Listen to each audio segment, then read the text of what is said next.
Did you know that Women Veterans Rock is celebrating its 10-year anniversary, and today we are hosting the 10th Legendary Women Veterans Summer Leadership Retreat. In today's episode of Women Veterans Rock on the Hill, the podcast, we are suited up and taking the lead in this summer's conversation about the profound shift in leadership that is currently underway today. Change is coming to America. And this year's Women Veterans Summer Leadership Podcast Retreat is a timely collection of conversations designed to give today's women in leadership a playbook of techniques, tactics, and strategies to help you play like a free agent, and to give you some insider tips on branding and new tech tips to keep you ahead in the game. Today's episode will help to create some clarity around what's your game plan for succeeding in America's new normal. Now here's your host, Deborah Harmon-Pugh. Welcome to Women Veterans Rock on the Hill, the podcast. And I'm your host, Deborah Harmon-Pugh. Year 2020 is emerging as an important and evolving milestone for today's women in leadership. The entire Women Veterans Rock community is actively engaged in our 2020 season of civic engagement. We are honored to be among leading voices of advocacy for women veterans and military families on Capitol Hill. We are serving as community champions in our national collaboration on the 2020 census. We are poised and prepared to step up and be counted as an allied organization with the Vision 2020 Women's National Initiative on Equality, Inclusion, and Diversity. And today is our 2020 Summer Leadership Podcast Retreat. And there is a growing dialogue in our country about the new normal in America. In today's episode of Women Veterans Rock on the Hill, the podcast, we have invited 3 industry experts in to join us for an interactive, instructive, and prescriptive conversations on how we can build a new playbook and build a winning game plan for success in our work in America's new normal. Would you like to be recognized as a podcast conversation starter?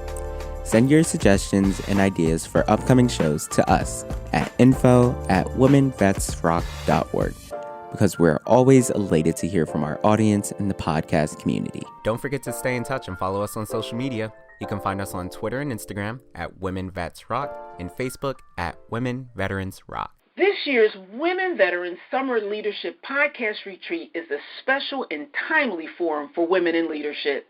First, it is our 10th anniversary of the Women Veterans Summer Leadership Retreat, and we are excited to welcome the best of the best in talent to the Women Veterans Summer Leadership Podcast Retreat. Let's get started with our 2020 Women in Leadership Forum.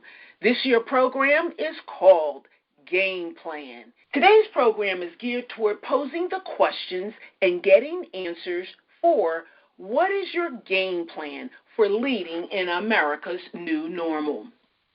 Today we have with us a special guest, and I'm really excited that she's here. Welcome, Jennifer. Hi, thank you so much for having me today. I'd like to get started with our pregame show and talk about your book. It's a great book. It's an exciting tool, and it's called Move the Ball, How the Game of American Football Can Help You Achieve Your Life Goal. I'd like to get started with our pregame show and have you tell us all about your book. Yeah, so my book, as you mentioned, is called Move the Ball, and the focus of the book is how you take American football-specific principles and strategies and apply them off the field to be successful not only in business, not only in your career, but in all aspects of your life. And throughout the book, I just draw different parallels and lessons from the game and how we can, like I said a minute ago, apply them off the field beyond the game to be successful. A lot of people will talk about how the teamwork element of sports is important, and that is, and the perseverance and the hard work, but there's so many more principles that you can learn from competitive sports and apply beyond the sports context to really be successful in all areas of your life.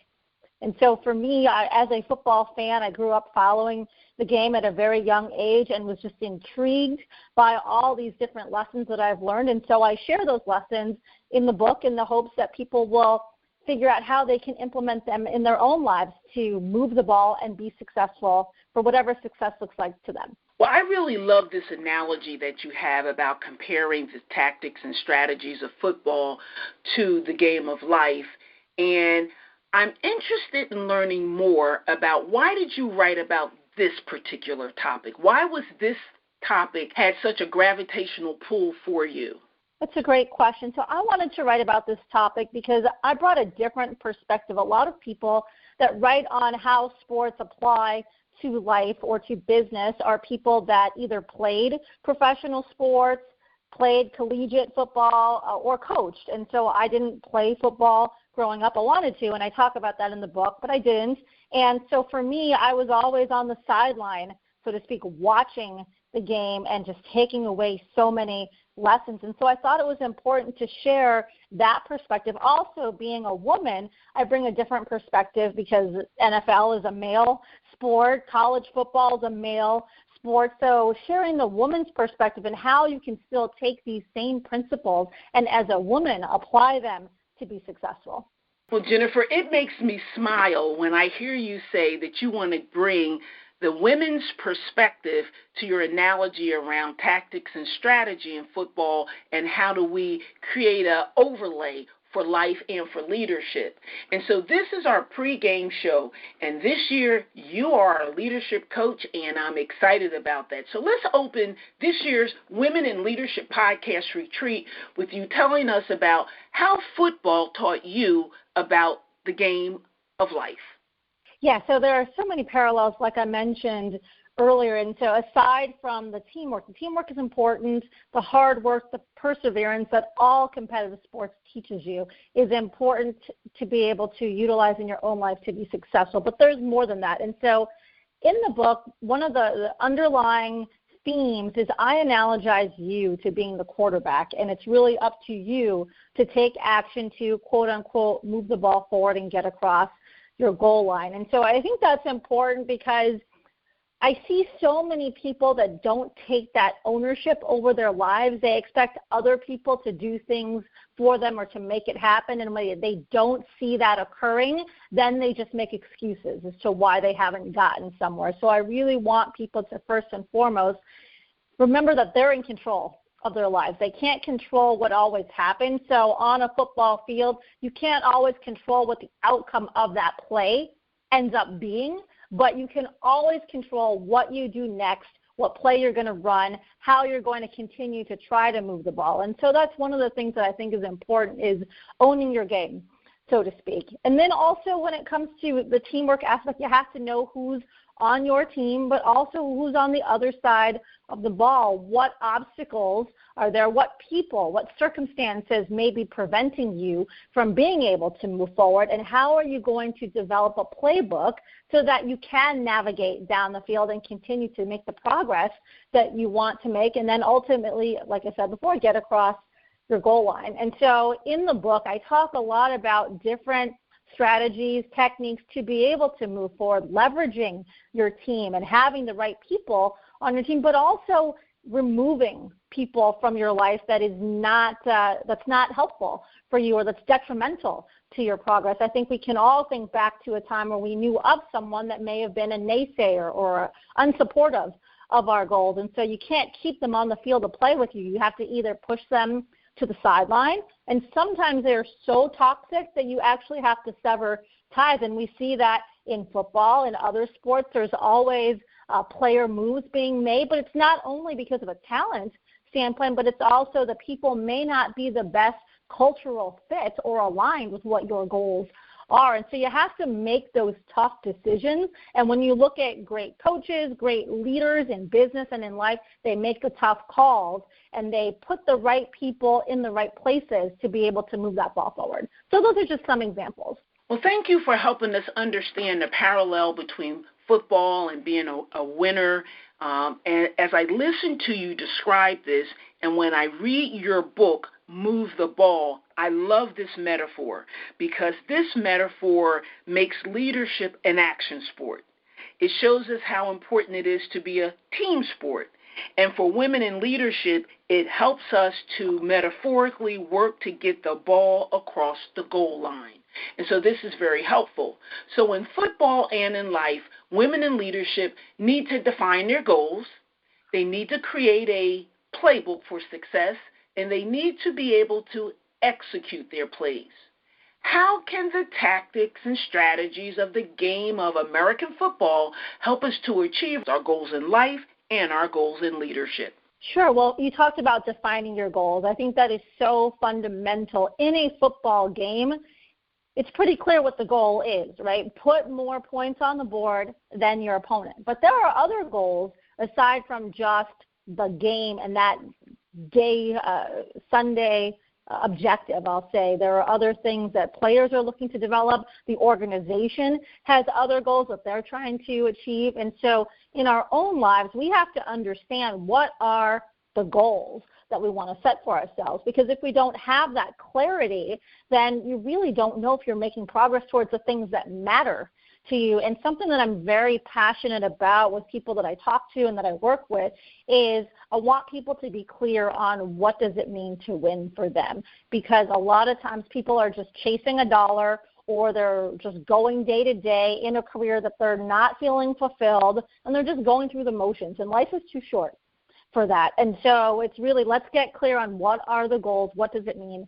to win, and then creating that playbook for success. Like you mentioned, it's identifying what are the plans and the plays and the strategies that I need to incorporate into my life so that I can be successful. And that's whether it's a career context, whether that's a health goal, whether that's a financial goal, relationship goal, any type of goal. You need to understand what is your strategy going to be, or strategies going to be able to be successful. And then once you have those strategies and that playbook put together, it's all about the execution of that. And that's what you see in football, in other sports. They have their goals, they understand what their playbook looks like, all the team members are aligned with what those strategies are, and then it's all about execution. And sometimes you have to adjust those plays along the way, but it's about focusing on flawless execution, excellence, making sure that you're putting the right habits, strategies, tactics into play so that you can be successful. Jennifer, thank you for coaching us through the pregame show, and that's been fantastic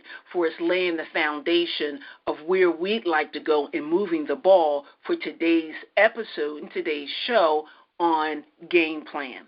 Let's start with the first quarter, and I'd like to start with you telling us, what does it really mean to win? Yeah, so what it means to win is, again, just getting crystal clear on what is your objective, what is success like to you. So in a career context, what is your goal? And you should have a short term, you should have medium term, and you should have a long term career goal. So really taking time to figure that out. And there's no set formula on how much time you should spend on this. You just need to ask yourself those critical questions. What am I going to find fulfilling? What would I be excited to do on a day-to-day basis from a career standpoint? And map out your career progression, because that way you can really then put together that playbook. But yeah, it starts with being clear and understanding where is it that you want to go. Because if you don't have that picture, then you're just going to be busy every day. You're not necessarily going to be doing things that are productive and effective. And that's another thing that I talk about with people all the time is, let's make sure you're not just doing busy work, but you're doing the right things to position you for that success. Same thing in a business context. What are your objectives for your organization? What are your objectives for your team? And once you have that clear understanding of what those goals are and what it means to win, then it's all about gaining strategic alignment from all levels of the organization. If we're talking about a business context, everybody in the organization needs to understand what the goal is so that everything they're doing is in furtherance of that goal, or everything they should be doing is in furtherance. I think the days of the 9 to 5 are long gone. People are working longer. They've got their phones with them at all times, so they're connected 24/7, and it's easy to get sucked in to doing all kinds of work at all hours of the day. So I really want to make sure that people are spending their time working on the things that are going to progress them towards the goal. And if you don't know what it means to win, then you're not going to be able to do that, or it's going to be a lot more difficult to do that. So I think it's very important, and that's why it's in the first quarter is identifying what is the goal, what does success look like for you. Well, as our team leadership coach for the Women Veterans Summer Leadership Podcast Retreat, I think that you've made it really clear how important it is for us to build our game plan, to execute a winning game plan, and work on ways in which we can build a successful and winning playbook. So, Jennifer, now it's time for you to take us to Coach Jennifer's chalkboard and sum up what it means to win in the game of life and in the game of leadership. So to sum up, it's not just about identifying what is the goal. It's also being clear on who you are. So you have to define, who am I? What's important to me? What are my priorities? Because that's even more foundational to understanding where is it you want to go. So that's important to get clear on who are you, who is your identity, what are your priorities, and then it's about identifying goals that align with that. And too often I find people, they lack the confidence to set goals that really align with where they want to go because they don't have the answers or they doubt themselves. And so it's really getting clear on who am I, what's important to me, and then having that confidence to set the goal that you really want to go after. And when you're confident, that doesn't necessarily, confidence is different than cockiness. Confidence simply means that you believe in your ability to figure it out. And so when you believe that you can do anything because you know you're going to figure it out, it's easier to set those bigger goals, or the BHAGs, the big, hairy, audacious goals that you want to set because you're comfortable with yourself and your ability to get there. So I would spend some time understanding who are you, what's important to you. Don't think about how big the goal is. Believe in yourself. Set those big goals. And they should be stretch goals. And again, short, medium, long-term goals. Short-term would be in the next 1 to 2 years, medium-term 3 to 5 years, long-term 5+ years, and set those goals across a number of different categories. It's not just career, it's not just business. Like I mentioned earlier, financial goals, relationship goals, educational goals. There's a broad spectrum of different areas. You should be defining what winning looks like for you. And then make sure that you're revisiting those goals to make sure that they are continually valid because our priorities change. So that's an important thing, too, is when you're looking at what does winning look like for me, what does success look like, sometimes that success can change based upon different circumstances in our lives. Well, Jennifer, I agree with you on the important points that you brought out about goals and goal setting and how very vital it is to be able to prioritize your goals. So, as you said, we'll know who we are, what is that we want to do, and where do we want to work to take our plan. And as we get to this series that you've just described, once we get that down pat, our goals and setting our priorities, we have to execute. And this continues to go back to the philosophy of move the ball.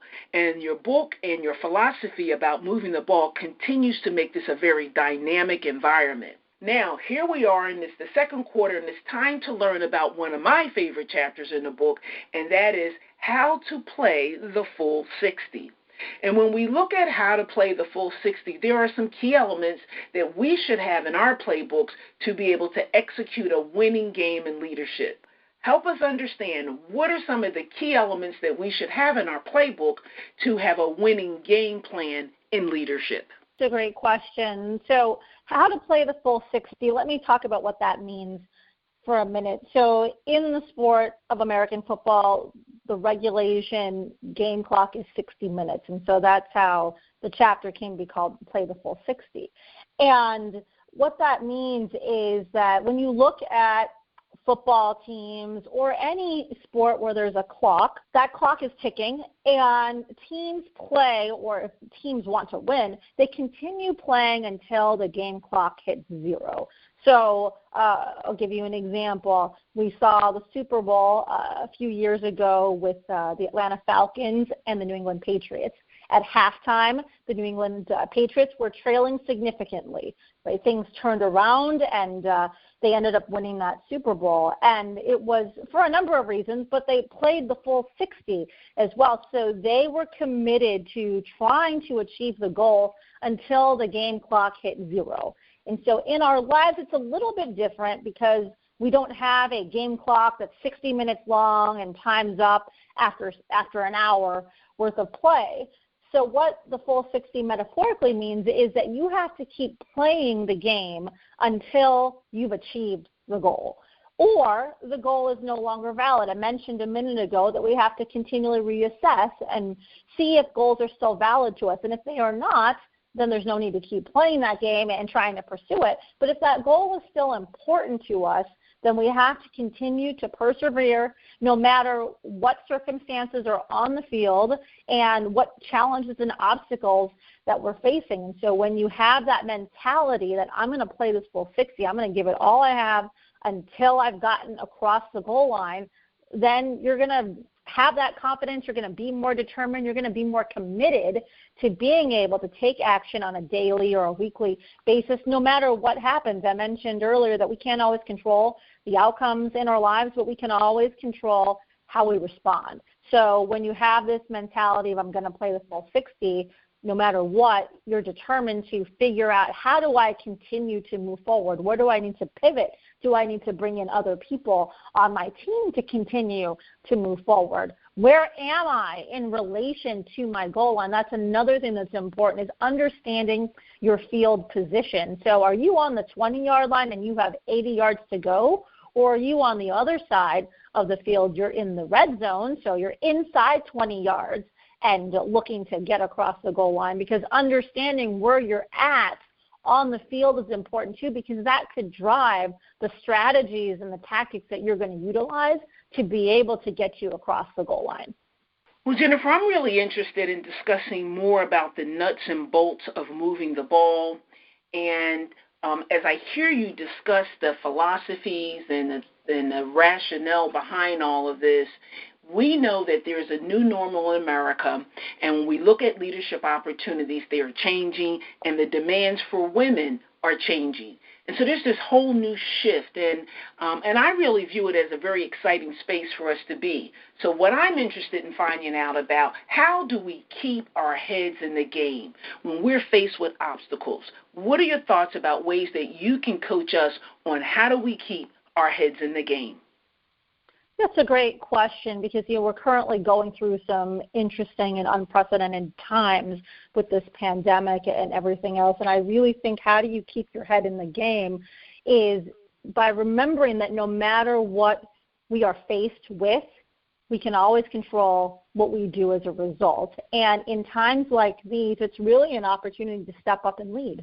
And so there are people that are panicking, maybe not as much as we're coming into this new normal, but a couple months ago, there are people that were going out to the stores, buying up all the toilet paper and other supplies, and just really panicked. And there were other people that were trying to be on social media, provide some level of calmness and saying, hey, we're in this together, we're going to figure this out. And I think it's important as leaders to remember that it's our opportunity in times like this especially to step up and say, we're going to lead the charge and figure out how are we going to navigate through these obstacles so that we can continue to move the ball. Sometimes that navigation means we have to pivot and we adjust in our plans, but we don't waver from where we're trying to go. It just may look like a different direction to get there. We need to keep our teams inspired and motivated. We need to make sure that we are reassuring them that we are going to figure this out. We may not have all the answers,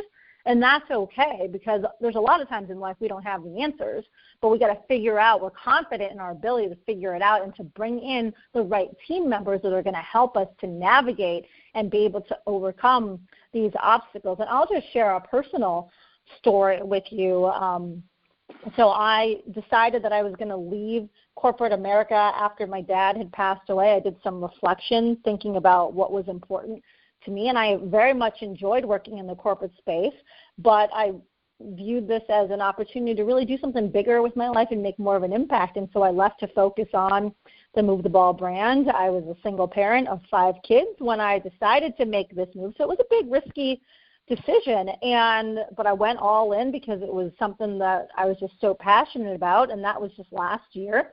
And then the coronavirus pandemic hit, and things started turning in a different direction. And not once did I ever think about, man, I should have stayed in my corporate job. There were a few days where I was a little bit more unsure of what direction I was going to go, and it's okay. We're human beings. We have these feelings, and I think we need to process through those feelings. We just can't be stuck there, and that's what keeping your head in the game means. It's dealing with the emotions, but not letting the emotions overcome you and control you. So process through these feelings of fear or anxiety or negativity, disappointment, whatever those negative emotions are, and then getting right back into it. And so for me, like I said, not once did I regret the decision to leave, and I really figured out, okay, this is no different than any other challenge I've faced in my life.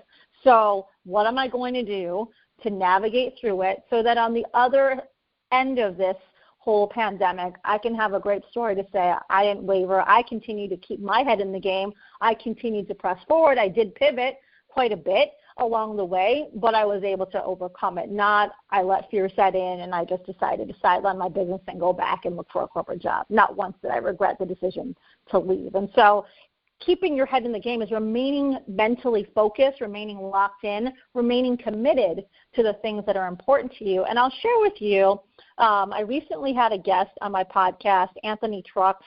Anthony's fabulous. My podcast is called Move the Ball. And Anthony and I were talking about how do you remain mentally locked in when things like this happen.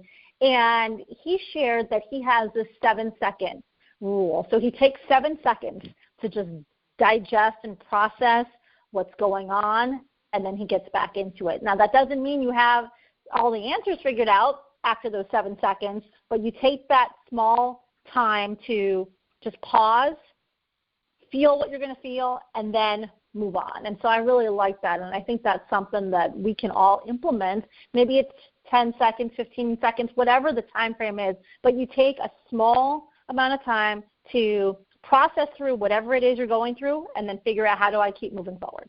Well, that is a fantastic suggestion that you just gave us in terms of taking 7 seconds to mentally unlock.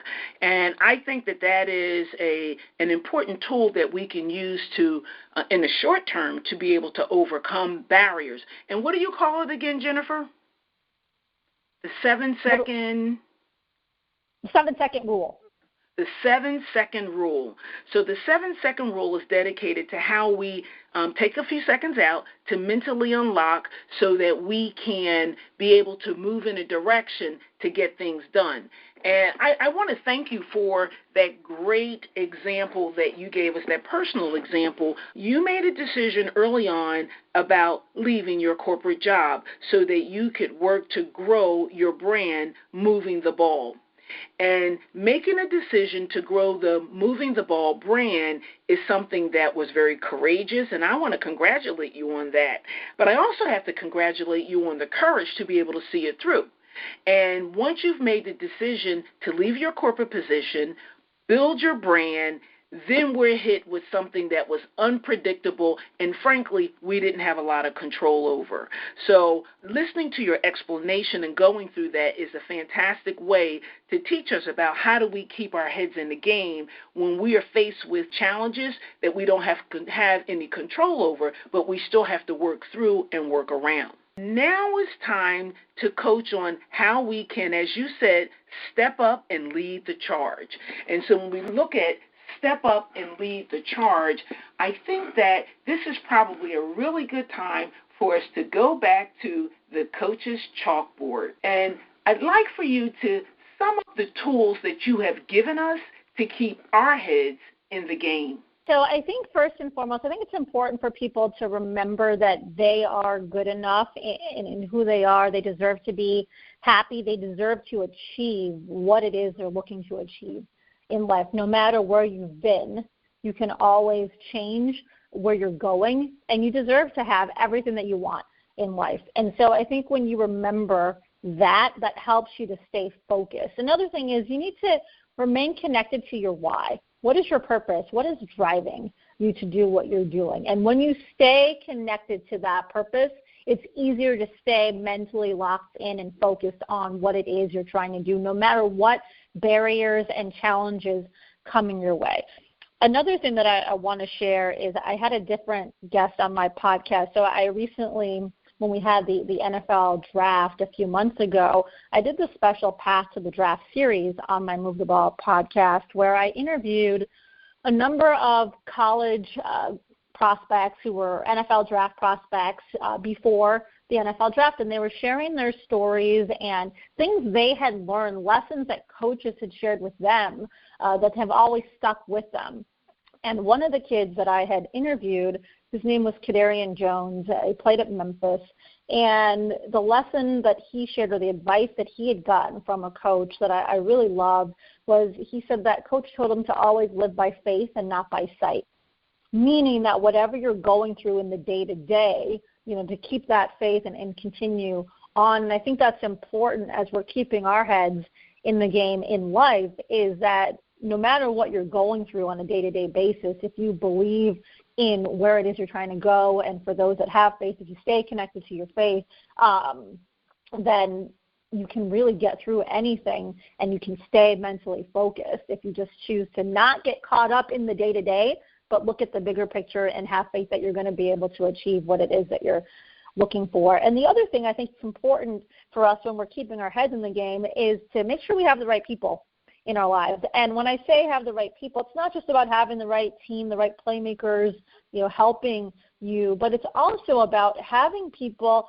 that are going to push you, to challenge you. You want to have cheerleaders, you want to have supporters, but you also want to have people that have been through what it is that you're looking to do, so they can give you lessons and best practices, give you guidance so that you may accelerate your progress, because you have these mentors, these coaches that are advising you on your path as well. And so those are things that are also important as you're looking to keep your head in the game. And then it comes to that mental focus, that mental toughness. People would like to use that term. One of the things that I like to do is I have self-talk. Every morning I tell myself that I'm going to suit up, I'm going to show up, and I'm going to move the ball. No matter what happens today, that's what I'm going to do. And so I think by just telling myself that every morning, it gets me energized and it gets me ready to go. And I would encourage everybody to have some phrase that you want to tell yourself that's going to get you fired up in the morning. And then also I would write a note to yourself. And that note is going to be a note that you're going to read when times are tough. You can pull it out, read it. It's a little motivational piece that just keeps you going when you're really being tried and tested. And those are some suggestions or tools and tips that you can use to keep your head in the game. Jennifer, I just love the Move the Ball brand. It just fires me up because it is very dynamic. It is something that keeps not only your mind moving, your spirit moving, and I just think that it's fantastic. And the thing that I also love about the Move the Ball brand, and I guess you know it by now, is I love the coach's chalkboard, because the coach's chalkboard gives us an opportunity to step back, listen, reflect, organize the tools and tips that you are giving us that are real-life items that we can use in our day-to-day situations. And so as we prepare to move into our fourth quarter of today's show, I think that it is important that we reflect on a couple of the things that you brought out. I thought that was really poignant. And when you were talking about your Path to the Draft series in your podcast, you said that one of your guests said that it's always important to live by faith and not by sight. And that is a mantra that many people adhere to, and I am one of those people that adhere to. So thank you for bringing that up. As we look at another one of the items that we learned at the coach's chalkboard, and that is to remain connected to your purpose. In order for us to mentally locked in, we have to focus on why we are here, what are we hoping to achieve, and that keeps us laser-like on what our purpose is. And then finally, the other piece that I walk away is, I think you said it was suit up, show up, and move the ball. And so with that, it is time for us to move to the fourth quarter and take time to learn about how to play like a free agent. In your book, you talked about Tom Peters. Tom Peters, who's an author and an expert in branding, says, it all matters. Everything you do or choose not to do communicates brand value and also communicates character. So Jennifer, help us understand, what does it mean to play like a free agent? Playing like a free agent means that you are managing your personal brand. So in the football context, a free agent is a player who is not currently under contract. I don't want you to think that means that a free agent in our lives is someone that is maybe not necessarily working for somebody or is unemployed. That's not what I'm trying to get at. What it means is that you are managing your brand just as a free agent would manage their brand, because their goal is to get picked up by a team. In our context, playing like a free agent means to always be mindful that people are watching you, just as people are watching free agents, evaluating them. People are looking at us, evaluating us, and not necessarily just for a new job, but just in our day-to-day performance, in our leadership abilities, in whether or not they trust us, right, to lead them. And so it's important that we are always mindful of what our brand is communicating, and our brand is always speaking. Whether we are speaking or not, our brand is always communicating about who we are, whether that be our nonverbal interactions with people as we sit in meetings, and maybe we're not sitting in them as much in this environment, but as we're interacting with people, what we're posting on social media, both on personal networks like Facebook, Twitter, Instagram, as well as on professional sites such as LinkedIn. All of these things communicate messages about your brand and your character, but it's not just about what you post. It's also about what you do or choose not to do, and this is important as well. It's not just your actions that communicate messages, it's your inaction. So should you have taken ownership over something when you didn't? Should you have taken action on something when you didn't? That communicates just as much about your brand as if you did take action. So the whole point of how to play like a free agent is getting people to be mindful of everything that they're doing is communicating a message. So that's one piece of it. Another piece of it is free agents are always looking at how they can improve and step up their game, because, again, they're trying to get picked up by another team. And so for us, we need to always be skilled at our craft, be current on things in our industry, in our field. So continuing education, that doesn't necessarily mean you have to go back and get another degree per se, but you can attend conferences. You can also just take online classes in a particular area to improve your competence and expertise in maybe some new technology that's coming up that's relevant to your field. So it's always remaining current and relevant on the skills that you need to be a great leader and a great expert in whatever it is, whatever domain it is that you play in. And then the last piece of playing like a free agent is it's important to be familiar or make sure that you have a strong network and that you're getting exposure.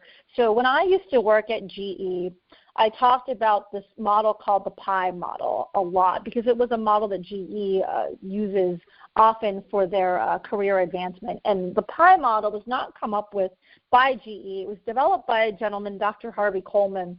And it talks about how there's performance, image, and exposure are three elements that help you to advance in your career. Performance was only 10% of that. Image was another chunk, and then the exposure was the largest part of that pie. And what it said was performance only gets you so far, but that's really more of a ticket to play or a ticket to the dance. I mean, everybody performs. So how are you going to set yourself apart from other people is really your image, so your brand and what you're communicating, and then also the exposure that you have. So you could be a great leader, but if nobody knows about you, or if you're working in a company and the senior leadership doesn't know about all the great things that you're doing because there's been limited interaction and exposure, then your ability to really advance is going to be limited because people don't know who you are.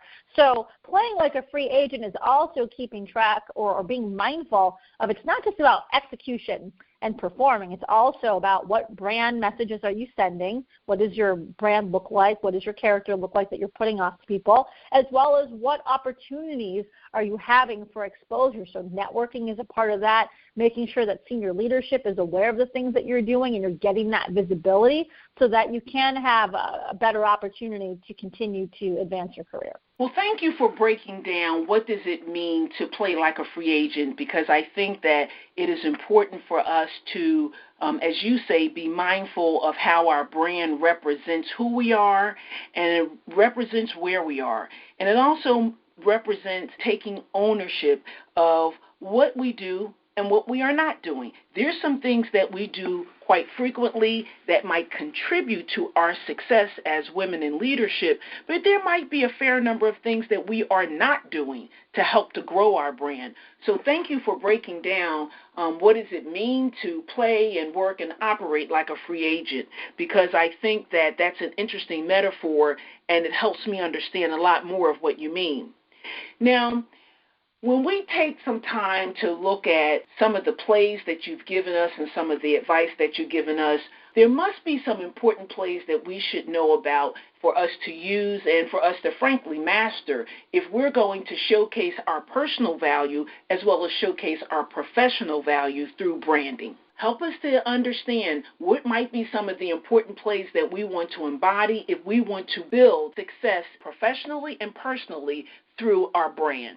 To leading teams, if people know what other contributions that you bring that other people cannot bring to the table, that is going to be a leg up that you have when you're looking to make some career moves or do some different things in your business and in your life. So I think getting clarity around who you are and the brand that you want to communicate, as well as understanding how do you differentiate yourself from other people, are two things that are important in being able to showcase a personal brand and value that is strong and can be helpful in your career. Thank you for that, Jennifer. The information that you've given us thus far has just been amazing as we look at and work through each one of these quarters that we've been talking about in this piece around branding. You've given us some really valuable tips when you share with us how important it is for us to maintain some level of clarity of where we are and where we want to go, and ways that we need to keep identifying and articulating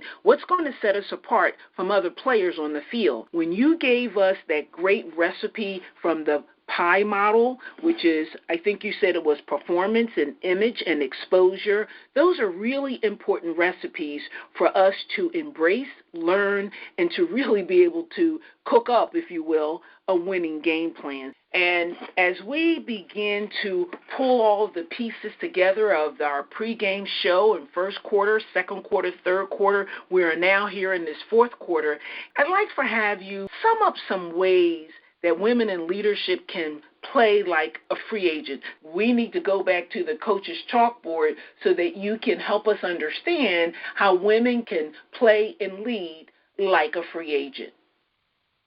Great question. So we talked earlier about identifying what it means to win. We talked about identifying what you want your brand to represent. And when you look at where you're at relative to where you want to go, and what goals you've set for yourself, what gaps do you have? What areas do you need to improve or grow your technical competencies, for example, your professional skills? And that's part of what playing like a free agent is. It's making sure that you're current on all the skills and techniques and tools that you need to have to be successful, because then you will use these things as you market your brand that, hey, I'm strong in these different areas. But you can't be strong in those different areas if you haven't put in the time and the work to get strong in those things. So making sure you're staying current is one of those things, understanding the gaps that you may have and then filling those gaps so that you can be known for the things that are important for your career progression and where you want to go. I think another thing that's important we've talked about this before, the people that you have in your network, in your circle. And so it's important when you move the ball in life. Moving the ball is not it's not a one-woman show. It's definitely a team effort. People will come up to me a lot when I do speaking engagements or do a number of different workshops, and they'll say comments like, wow, how did you do everything that you've done? I have 7 degrees, raised these 5 kids, served in the military, and it wasn't me. I was fortunate to have a great support system. I didn't do these things by myself. I was a teen single parent. I had 2 great parents that helped watch my kids while I went to school and worked, and so I didn't do this alone. And all through my life, I've had people that have helped me to move the ball and be successful. And I think it's important for us to make sure we have those people that can help us to be good players in the game of life, to be good free agents, but it's not a single person effort. And so I would challenge everyone listening to think about, who do I have in my life that can help me to also play like a free agent better, improve my brand. I've had a number of folks that I've connected with through LinkedIn, made some fantastic friends that have helped me to really enhance my brand, be a better leader. And so I would have each person listening think about who's in your network that can help you to be a better free agent, to help you enhance your brand, to give you honest feedback on what is it that you're communicating and how you're communicating, and do you need to tweak your brand so that what you're communicating and what you're giving off aligns with who you want to be known for. It's important to have that feedback, because without that, how do we know, right? And so one other thing that I'll mention is I recently started a Facebook group. It's called She's Got Game, and the focus of that Facebook group was to really bring strong women, strong leaders together to be able to form these relationships where we can help one another, where we can support one another, challenge each other to be able to have that enhanced brand presence. And so I really wanted it to be a forum where we can talk about our experiences. It was a peer-to-peer support group, so to speak, where we can learn from one another, provide inspiration, share advice, so that we can all improve our brands and be better, quote-unquote, free agents. So I think that's important, to make sure you have the right network of people as you're looking to continue to grow your own brand. And when I talk about growing your own brand, all of us have a brand, no matter what your goal is. If you're running a business, you have a brand. If you're looking to advance your career, we all have brands. So this topic is so relevant to every single person, and we need to make sure that we're actively managing the brand that we want to communicate out into the world. Well, Jennifer, this has just been a fantastic time. It's just simply been a joy to hear about your authentic voice and to hear about the Move the Ball brand. And I'm just looking forward to your Facebook group on She's Got Game. In our final minutes on the game clock, there has to be at least one thing that we can embrace as we move the ball to achieve a winning game plan. Is there one thing that you'd like to leave us with as we conclude today's game? Yes, there is one thing that I would like to leave you with, and it's to let go of fear. And it's not the fear in the sense that most people think about, like, oh, I can do anything, I'm not afraid to take action, not that kind of fear. It's the fear of judgment.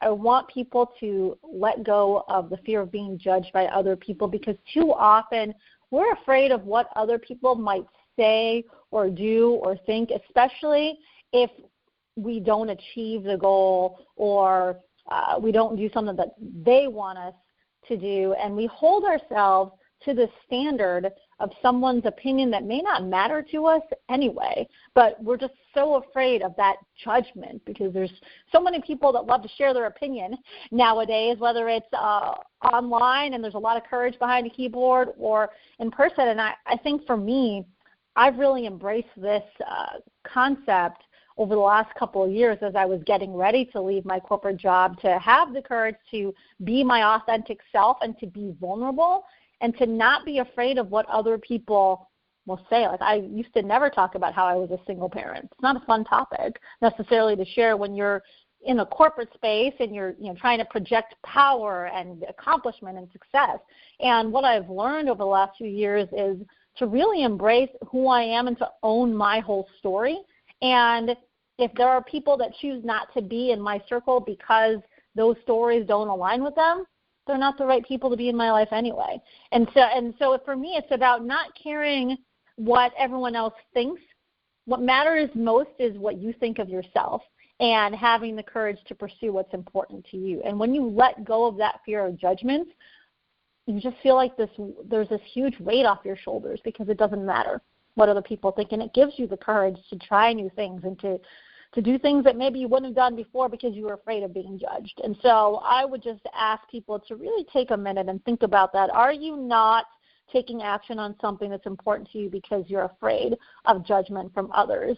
And if you are, I would say that, just take some time, write that self-talk out, remember that you are good enough, you deserve everything that you want to achieve in life, and have the courage to take action on it today and not worry what those other people think.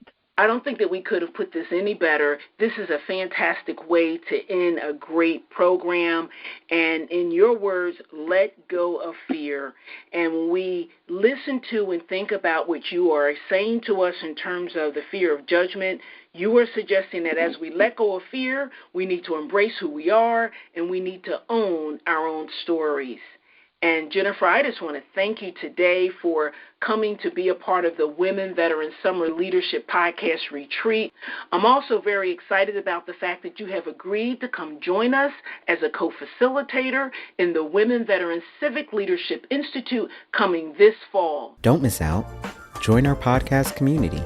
Subscribe to Women Veterans Rock on the Hill, the podcast, on Apple Podcasts, Spotify, Google Podcasts, or wherever you stream your podcast today, for new topics on Tuesdays with your host, Deborah Harmon-Pugh. This episode is sponsored in part by our longtime community partner, Chestnut Hill College. Chestnut Hill College is a certified Yellow Ribbon institution and a military-friendly college. It has a distinguished history of supporting America's student veterans, military families, and the community at large. We are proud to have this fine academic institution as one of our supporting community partners.